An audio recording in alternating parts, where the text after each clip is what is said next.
So this is things like base isolation or dampers. So what we're trying to do with both of those things, which you may or may not be aware of, they are basically like putting shock absorbers under a building, similar to what you'd have in a car. When you drive over a big bump in a car, you don't feel it when you're sitting in your seat.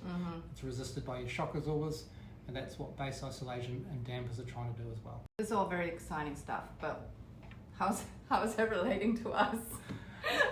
So what it means is that after an earthquake, you are far more likely to be able to occupy your building if you install that technology. Right. You might remember after the Christchurch earthquakes, a huge amount of the city had to be demolished. There's a general feeling in the population that they don't want that to occur, so we are trying to build buildings or design buildings that will be operational after an earthquake. Cool.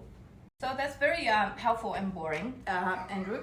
So tell us what should a developer client, when they're considering their next project, should know about the minimum, should know about earthquake? That's a good question. Right. So you should have a vague understanding of what the earthquake zone is that your building is that you want to build in currently, and what impact that might have on the structure and the costs.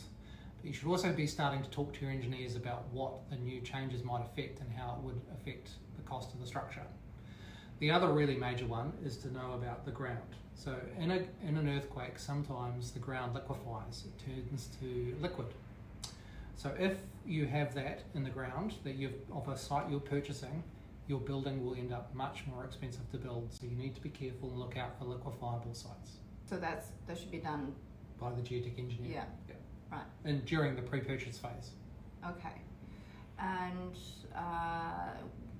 when do you guys kind of jump in the earthquake planning phase?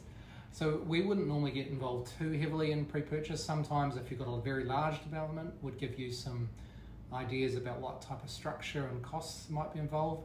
But normally it would just be the geotechnical engineers and planners and architects involved in that early phase.